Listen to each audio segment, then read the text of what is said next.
Presentamos Mate y Teología, un recorrido ameno por las diferentes áreas de la teología, con Josué Sánchez y Raúl Abraham. Buenas tardes, bienvenidos a un nuevo programa, a un nuevo espacio de Mate y Teología. Que el Señor os bendiga grandemente. Un saludo a todos los que estáis ahí al otro lado de la radio, la FM, y también a los que nos estáis viendo a través de las redes sociales o nos estáis viendo en YouTube. Pues un saludo a todos desde cualquier parte que nos estéis viendo o escuchando. Y un saludo, Raúl, ¿cómo estás? Buenos días. ¿Qué tal? Buenos días. Acá con el mate ya y medio lavado hoy, pero va bien, va bien.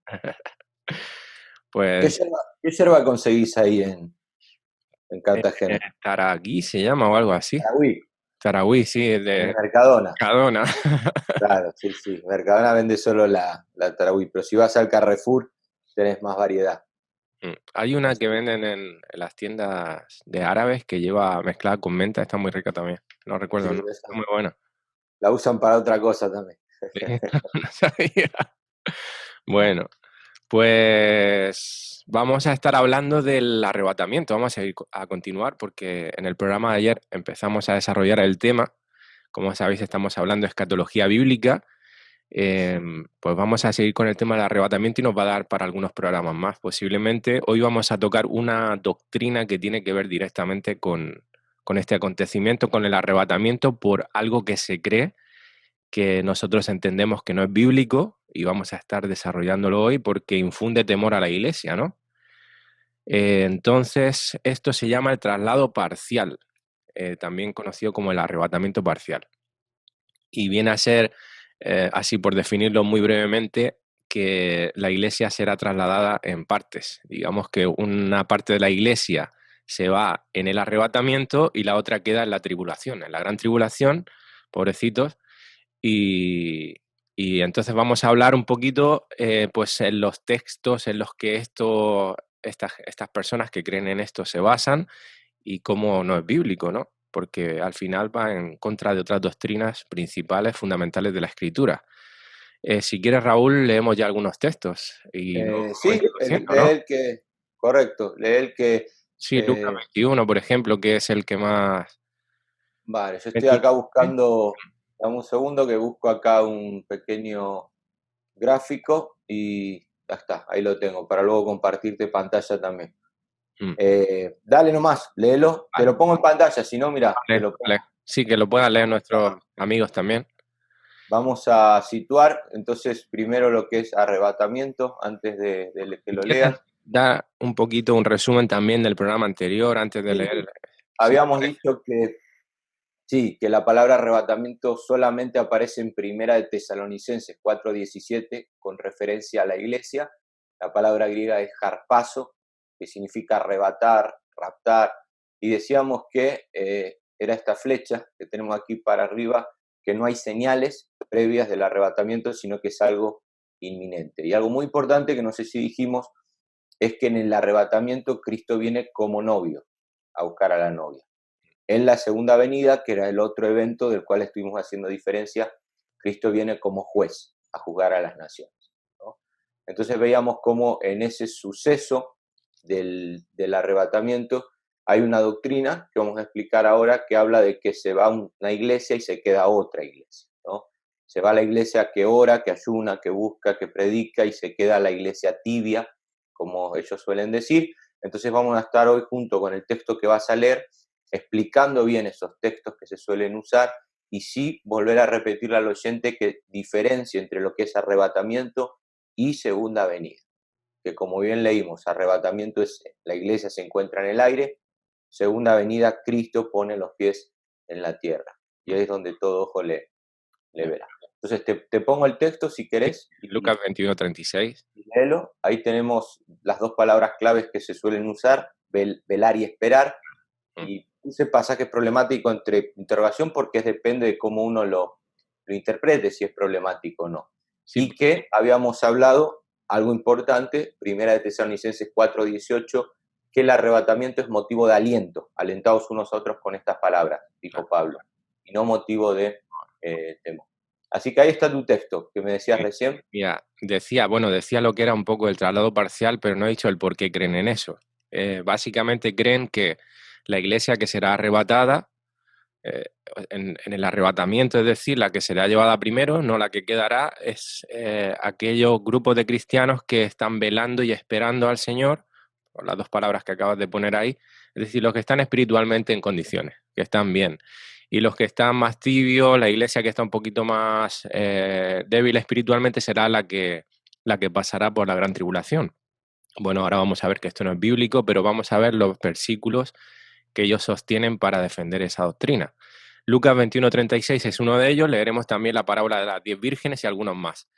Dice, en la Reina Valera, velad pues en todo tiempo orando que seáis tenidos por dignos de escapar de todas estas cosas que vendrán y de estar en pie delante del Hijo del Hombre. Claro, mirá, ahí quiero, antes de quitarla y compartir pantalla, quiero la palabra velad. Lo que vamos a explicar no significa que la iglesia no debe velar, pero vamos a explicar estos textos. Obviamente que fuimos llamados a orar sin cesar, pero acá está hablando de velar, y si te fijas que el propósito es escapar de todas estas cosas que vendrán y de estar en pie delante del Hijo del Hombre. Este texto de Lucas 21:36 no habla de arrebatamiento, sino de la segunda venida, cuando Cristo venga. Y como bien vamos a ver luego, hay 5 vírgenes que se mantuvieron en pie y 5 vírgenes que no. Ahora, la pregunta que se tiene que hacer el lector es: ¿a quién se está dirigiendo Jesús cuando dice esto? ¿Cuál es el grupo al que se está dirigiendo? Ya solamente con leer escapar de todas estas cosas que vendrán, te da a entender de que está hablando de lo que es previo a la segunda venida, lo que son esos 7 años de tribulación y estar en pie, ¿no? Y con esto, claro, cuando uno analiza, si tenés ahí el versículo 34, quiero que leas, porque el verso 36 comienza en el 34. Entonces tenemos que interpretar el 36 desde el 34 en adelante. Si lo querés leer, Lucas capítulo 21, aquí lo tengo. Versículo 34. Dice, mirad también por vosotros mismos que vuestros corazones no se carguen de glotonería y embriaguez y de los afanes de esta vida, y venga de repente sobre vosotros aquel día. ¿De qué día está hablando? Está hablando de la segunda venida. La iglesia no tiene su corazón cargado de glotonería y embriaguez. Hay que partir de eso. O sea, si a mí un creyente me dice que su corazón está cargado de glotonería, de embriaguez, de afanes de la vida, al final dudo de si es iglesia o no, porque no está caminando en esas buenas obras que Dios preparó de antemano y porque por el fruto al final nosotros terminamos conociendo a la persona. ¿Me explico? O sea, yo, al final uno, no estoy diciendo que el que es iglesia no puede caer, pero acá está hablando, fíjate que está hablando características que uno lo analiza en la escritura y al final son características de un incrédulo. Entonces, Jesús está dirigiendo a Israel, a esa generación incrédula que no creyó en su primera venida, y ahora va a tener oportunidad de verlo en la segunda venida. Entonces ya como que él hace una advertencia, no solamente a esa generación de los tiempos de Jesús, sino a todo lo que es el pueblo de Israel. Cuidado que aquel día, no está hablando de arrebatamiento, sino segunda venida, no te encuentres en esa condición. Entonces, ¿qué? Ponete a orar, ponete a velar, a esperar ese día. Y fíjate el 35. Porque como un lazo vendrá sobre todos los que habitan sobre la faz de toda la tierra. Verso 35, ¿lo ves? Sí. El arrebatamiento no viene como un lazo. O sea, el Señor no viene ahí con un látigo a... No, en el arrebatamiento viene como novio, como vamos a explicar ahora en la parábola también de las vírgenes. Pero en la segunda venida es cuando se viene con lazo, viene con látigo, viene como juez a juzgar a las naciones. Paréntesis, ¿significa eso que nosotros como iglesia no debemos orar? No estamos diciendo eso, pero estamos diciendo que es un versículo que más que una promesa que Jesús está dejando, es una advertencia a una generación que aún hasta el día de hoy permanece en incredulidad. Y Raúl, también otro de los textos que apoyan su creencia fuertemente, digamos, es la parábola de las 10 vírgenes. ¿Por qué no la desarrollamos y la vemos un poquito? A ver, vamos, ¿de qué habla realmente ahí la escritura? Vamos a Mateo 25, te voy a compartir ahí pantalla y si querés leer, pero vamos igual al texto porque Bueno, vamos desde el 24, porque luego el de las vírgenes aparece en el 25. Pero vamos, si querés, primero al 24, porque aparece esta misma expresión Sí, en Mateo 24, versos 41 y 42, y luego entramos, si querés, en el de las vírgenes como a manera de conclusión también. vale. Pero mira, lee, por ejemplo, aparece el mismo concepto. Este es importante. Antes de entrar el de las vírgenes, fíjate este de las dos mujeres. Vale. Dice, 2 mujeres estarán moliendo en un molino, la una será tomada y la otra será dejada. Velad, de nuevo, pues porque no sabéis a qué hora ha de venir nuestro Señor. Otra vez, esta venida habla de la segunda venida y no del arrebatamiento. Ahora, fíjate acá, el concepto es el mismo. El concepto es velad. Y acá la pregunta que yo lanzo al oyente para que reflexione. Habla de 2 mujeres, porque luego también habla de que hay dos en un campo, dice el versículo anterior. El uno será tomado y el otro será dejado. La pregunta que yo lanzo es, ¿quién es el tomado que vemos aquí, o la tomada, y quién es la dejada? O sea, ¿quién es la tomada y quién es la dejada? Tenemos que partir diciendo que en el versículo 3, lee el versículo 3 si lo tenés ahí a mano, Mateo 24, 3. Mateo 24, 3, lo busco rápido. Vamos a ver. Mateo 24, 3, aquí está. Y estando él sentado en el monte de los olivos, los discípulos se le acercaron aparte diciendo, dinos, ¿cuándo serán estas cosas y qué señal habrá de tu venida y del fin del siglo? Fíjate que habla de señales del fin del siglo, no del arrebatamiento. Su venida y del fin del siglo. Entonces, el versículo 41, una señal, ¿cuál será? Antes de su venida, o que en este caso es justamente en su venida. 2 mujeres estarán moliendo en un molino. La una será tomada y la otra será dejada. Generalmente se interpreta que la mujer tomada es la que es arrebatada y la que es dejada es la que pasa la tribulación. ¿No? Partimos de que son señales de la segunda venida y no de la tribulación. Vamos a partir de ahí. O sea que ya el que cree la teoría pretribulacionista como nosotros, Mateo 24 y 25 no se aplica a la iglesia, nada. Partimos de eso. Ahora, es curioso que si nosotros empezamos a leer desde el verso 36 de Mateo 24, Jesús dice quién es tomado y quién es dejado. Vamos a verlo de esta manera, para que pueda ver, porque generalmente lo que se interpreta, como te vuelvo a decir, es esto. El tomado es arrebatado y el dejado es el creyente tibio que pasa la tribulación. Ahora, resulta que cuando uno analiza el contexto es al revés. El tomado es el bueno, el tomado es el malo y el dejado es el bueno. Vamos a leer desde el verso 36 para que puedas verlo. Sí. El tomado, vas a ver que el tomado es el malo y el dejado es el bueno. Del 36 al 40, ¿no?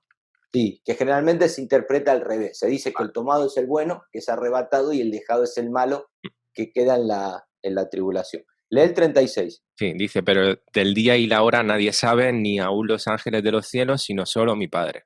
¿De qué día está hablando? De la segunda venida. ¿Vale? 37. Más como en los días de Noé, así será la venida del Hijo del Hombre, porque como en los días antes del diluvio estaban comiendo y bebiendo, casándose y dando en casamiento, hasta el día en que Noé entró en el arca. Y no entendieron hasta que vino el diluvio y se los llevó a todos. Así Pregunta, ¿a quién? A ver, un momento está ahí. Sí. ¿A quién se llevó el diluvio? ¿Al bueno o al malo? A los malos, obviamente. El diluvio se llevó a los malos, ¿y quién fue dejado? Noé con su familia. Así también será la venida del Hijo del Hombre, dice Jesús. Entonces estarán 2 en el campo, el uno será tomado y el otro será dejado. Si es como en los días de Noé, ¿quién es tomado? El malo es llevado a juicio. ¿Quién es dejado? El justo, que pasa el milenio.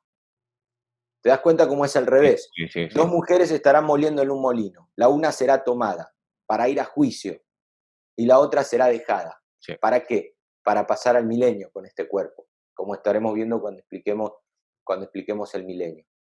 Entonces te das cuenta que este texto de velad y orad le está hablando a aquella generación de esos 7 años de Israel, señales previas a su segunda venida, donde Jesús explica quién será tomado para ser llevado a juicio y quién será dejado para pasar al milenio. Entonces, ¿qué sucede? Debemos velar y orar si somos parte de esa generación para no ser tomado y ser llevado a juicio y ser dejado para ser parte del reino de Dios, del reino de Cristo aquí en la tierra. Todo Mateo 24 y 25 debe interpretarse de acuerdo a la pregunta del 24:3. ¿Qué señales hay de tu venida y del fin del siglo? Sí, que básicamente hablan de la segunda venida de Cristo, cuando viene como juez, no del arrebatamiento. Claro. Se utilizan, la mayoría de veces se utilizan tanto como para una como para otra, pero más bien yo diría que para el tiempo antes del rapto, del arrebatamiento, ¿eh? Yo vengo escuchando mucho tiempo así. Bueno, y de hecho, te digo honestamente, yo he usado muchas veces esos versículos para, Para, claro, para enfatizar que habla de, claro, del arrebatamiento y que el tomado es el que es arrebatado y el dejado es el que se queda en la tribulación. Y no, el dejado pasa al reino de Dios, al reino de Cristo, al milenio. mm, Y el tomado es llevado a juicio. De esa termino de manera. leer los 2 versículos que quedan. Bueno, dice: Dale, sí, así sí, será sí. también la venida del Hijo del Hombre, entonces estarán 2 en el campo, el uno será tomado, el otro será dejado, y ya lo que hemos leído, 2 mujeres estarán moliendo, etcétera. ¿Sí? Si quieres, le damos ya al tema de las 10 vírgenes, porque ahí Dale, hay tela, ¿eh? vamos al de las vírgenes, te lo pongo ahí en pantalla. Ahí tenemos el de las vírgenes. Léelo si querés, Capítulo que 7, también, el 25. también entra dentro de ese Mm, contexto sí. de Mateo 24-25. Sí, la gente a veces, yo siempre lo digo, cuando lee uno la Biblia, la Biblia no fue escrita en capítulos y en versículos, y a veces da la sensación de que está hablando de cosas diferentes simplemente porque empieza un capítulo nuevo, pero viene desarrollando la misma idea. Ahí Jesús está hablando, está teniendo un diálogo con sus discípulos, y no es que al día siguiente, el capítulo 25 fue, digamos, o sea, en el capítulo 24 un día o horas antes que el 25, no, es un diálogo que están teniendo ahí, le está contando estas cosas y por lo tanto entra en el mismo contexto, ¿no? Y dice, el verso 1 y el 13, leo, ¿no? Sí, 25, 1 y 13, dice el 1. Entonces el reino de los cielos será semejante a 10 vírgenes que tomando sus lámparas salieron a recibir al esposo. Y el 13 dice, velad pues, porque no sabéis el día ni la hora en que el Hijo del Hombre ha de venir. claro. Aclaramos acá primero, porque el tema está en que los que interpretan que las 10 vírgenes es la iglesia. Entonces te dicen que 5 prudentes van a estar esperando su venida porque tenían aceite en la lámpara y 5 insensatas van a ser dejadas en la gran tribulación. Entonces la exhortación es velad porque no sabéis ni el día ni la hora en que el Hijo del Hombre ha de venir, y lo aplican al arrebatamiento cuando el texto sigue hablando de la tribulación. ¿Qué sucede acá? Acá hay que entender que primero que es una parábola y que al ser parábola no se puede hacer una interpretación literal de todo. En la parábola uno tiene que sacar la idea central. ¿Cuál es la idea central aquí? Que cuando Cristo venga en su segunda venida, habrá un grupo de personas que estará esperando y un grupo de personas que no. Jesús relata la parábola conforme a lo que es un matrimonio en Oriente. Hay que entender bien la historia de trasfondo que hay detrás de esta parábola, donde el novio iba a la casa de la novia a firmar un documento que se llamaba la ketubá. El padre le pagaba la dote al novio para la manutención de la novia, y el novio se iba un año a preparar morada. Se iba literalmente un año. De ahí que Jesús dijo, me voy a preparar morada. Nosotros hoy estamos como iglesia en ese tiempo de desposorio, que era el primer acontecimiento. Hemos firmado un documento y estamos esperando que ese año se cumpla para que el novio vuelva a tomarnos como esposa, ¿no? Por eso, por ejemplo, José y María, José le dice al ángel, el ángel le dice a José, perdón, no dejes a tu mujer, cuando José quería dejarla secretamente.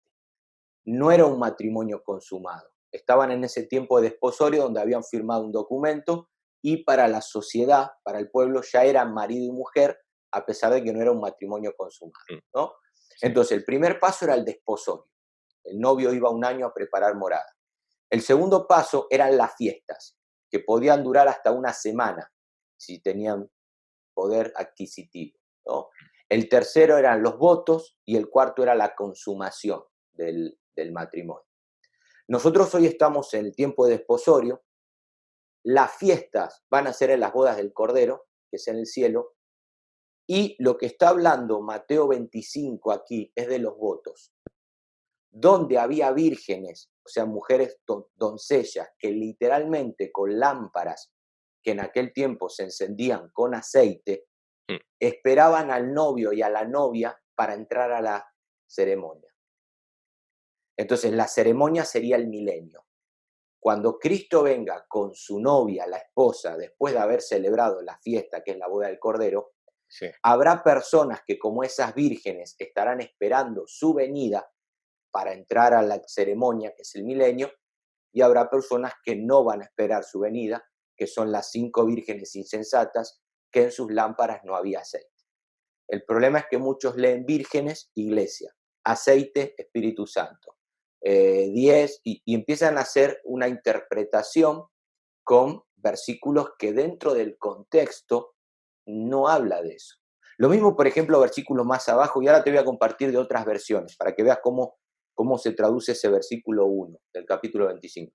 Pero lo mismo cuando uno sigue leyendo, por ejemplo, las parábolas que vienen después, por ejemplo, las parábolas de los talentos. ¿Cuántas veces escuchaste la parábola de los talentos aplicada a la iglesia? Hermano, no entierre su talento, porque ahí habla de los recursos que Dios le dio a Israel como nación, que no supieron invertirlos, mientras que hubo un remanente que sí. Entonces, cuando uno analiza bien todas las parábolas de Jesús, saca la enseñanza central, que en este caso es, habrá personas que estarán esperando su venida y personas que no. Cristo ya viene con la iglesia, ya viene con la novia a esta tierra para celebrar los votos que serán en el milenio. Fíjate cómo lo traduce esta versión de la Biblia, cómo cambia referente a la Reina Valera. Lee ese de la versión Torres Amat. Fíjate el versículo 1, cómo cambia. Entonces el reino de los cielos será semejante a 10 vírgenes que tomando sus lámparas salieron a recibir al esposo y la esposa. ¿Te das cuenta? Ya Cristo viene con la iglesia. Mm. O sea, las 10 vírgenes, ¿quiénes son? 5 prudentes que entran a la ceremonia, 5 insensatas que no. Ya Cristo viene con la esposa. Hermano, guarde que su lámpara tenga aceite. O sea, no se aplique. Con esto no estamos diciendo de que la iglesia otra vez no debe aguardar, no debe vivir en santidad y todo lo que conlleva ser novia. Porque al final el Señor viene a buscar una novia sin mancha, sin arruga, y es por esa obra que Él está haciendo nosotros. Pero si te fijas acá, ya el esposo viene con la esposa. Lo que nos da a entender es que la esposa no estaba ahí en Mateo 25. Y fíjate la pesita. Igual, léelo si querés. En aquel tiempo el reino del cielo será semejante a 10 doncellas que tomaron sus lámparas y salieron al encuentro del novio y la novia. Otra vez, el novio que es Cristo Y la novia, y la novia que es la iglesia. ¿Te das cuenta? Entonces, ¿quiénes son las 5? Las cinco prudentes. Bueno, esperan la venida de ambos. Mientras que las 5 insensatas son aquellas que no, que van a ser llevadas a juicio, igual que esa mujer que fue tomada, que leímos anteriormente, igual que ese hombre que estaba en el campo y fue tomado, serán llevados a juicio y para ellos será el fin tras la batalla de Armagedón. Claro. Entonces hemos analizado 3 textos clave. Lucas 21, que habla de la generación incrédula de Israel. Mateo 24, que habla de esas 2 mujeres y esos 2 hombres que trabajaban en el campo, como uno será tomado y el otro dejado, partiendo de la idea de Jesús, que va a ser igual que los días de Noé. Y luego esta de las vírgenes, donde Jesús está dejando claro de que cuando Él venga a su segunda venida, habrá personas que estarán aguardando su venida. Mientras que habrá personas que no, que al igual que esas vírgenes insensatas, no habrá aceite en su lámpara. Y vuelvo otra vez a repetir, cuidado con las parábolas, con interpretar cada elemento como algo doctrinal. Bueno, y se La pregunta, parábola solamente hay que sacar la enseñanza central. claro. Se preguntará mucha gente entonces, esas 5 vírgenes prudentes, ¿quiénes son si no son la iglesia, si no son la novia? Claro. Ahí entramos en el remanente de Israel, que estará guardando su venida, más el grupo de creyentes que va a permanecer en pie en la tribulación, tal y como estaremos predicando en o enseñando en otros programas. Que no eran Porque aún, creyentes. Claro, ¿cómo? que no eran creyentes porque si no hubieran sido arrebatados, sino que claro, después de ese acontecimiento tan impactante que va a haber en el arrebatamiento aquí en la tierra, va a ser testimonio de que la Biblia era verdad, de que Jesucristo es real. Y entonces muchos van a venir a arrepentimiento porque conocían el Evangelio, pero en ese momento, digamos que van a creer, va a haber arrepentimiento en sus vidas y, bueno, forman parte de esas 5 vírgenes, ¿no, Raúl? Si no me equivoco. Exacto. Y hay que tener presente que en los últimos años de tribulación, Mm. también esto es un programa aparte, ¿no? Pero Apocalipsis 12 dice que Dios va a llevar a Israel al desierto. Y ahí se va a cumplir la profecía de Joel en su plenitud. Derramaré de mi espíritu sobre toda carne, los jóvenes verán visiones, los ancianos soñarán sueños, los niños profetizarán. Es decir, esa es una profecía que tuvo un sensum plenior, que hablábamos el otro día, una profecía con doble cumplimiento. Sí. Tuvo un primer cumplimiento el día de Pentecostés, pero tendrá un cumplimiento pleno cuando, según Apocalipsis 12, Dios lleve a Israel al desierto para guardarlo del anticristo y demás, y de esa manera Él va a tratar ahí con Israel, derramará de su espíritu sobre todo aquel grupo de remanente hebreo, y creerán cuando Cristo venga en su segunda venida. De ahí que el capítulo 24 de Mateo, fíjate el versículo 20, lo que dice, si lo tenés ahí a mano. Sí, 24-20. Sí, fíjate cómo, para que veas cómo Mateo 24 y 25 es exclusividad de Israel, prácticamente en un 90%. Pero lee el 24-20 lo que dice. Dice, ahora, Espera, desde el 19, para que vean que está hablando de la tribulación. mas hay de las que estén encintas, embarazadas, y de las que críen en aquellos días, orad pues que vuestra huida no sea en invierno ni en día de reposo. ¿Qué me afecta a mí como iglesia si la venida del Señor me agarra en día de reposo? ¿Por qué dice en día de reposo? ¿Y por qué dice en invierno? En invierno porque si ese día a Israel los agarra en condiciones climatológicas donde ellos no van a poder ser llevados al desierto justamente por las condiciones climatológicas, dice que ese día de tribulación no te agarre en invierno, ni en día de reposo, porque en día de reposo solamente el judío puede caminar 900 metros. Entonces no se van a poder escapar de nadie en ese día. Entonces te das cuenta que son textos que no se aplican a la iglesia. Si yo soy parte de la tribulación y el Señor viene, me da igual si es día de reposo. Yo voy a caminar 900, 2000, 3000 metros y voy a escapar del anticristo y de la tribulación al lugar donde más seguro me encuentre. Pero si soy judío y me encuentra día de reposo, la ley de ellos solamente permite caminar 900 metros. Entonces no se van a poder escapar de nadie. Y el versículo 20 es un versículo más que enseña por qué Jesús le está hablando a la generación de Israel. Entonces esas 5 vírgenes prudentes va a ser ese grupo de personas que sean llevadas por Dios al desierto, aguardando que el Señor se manifieste con la profecía de Joel, capítulo 2, verso 28. Que no sé si sabes, sé que ya quedan pocos minutos, que muchos dicen que puede ser el desierto de Petra, ahí en Jordania. Sí. Y hoy los que han ido a Israel de turismo, estos viajes que organizan las iglesias de viajes a Israel, tour a Israel, amigos míos que han ido dicen que hasta en Petra hay rocas donde hay guardadas ya Biblias, comida no perecedera, porque se cree que es en Petra donde Dios los va a llevar. Sabemos que el desierto de Jordania es muy grande, pero ya cuando lleguemos a ese programa vamos a ver cómo Dios guarda a un remanente de Israel, al Israel de Dios, del anticristo, para llevarlos al desierto y derramar de su espíritu como nunca antes lo había hecho con el pueblo de Israel. Buenísimo.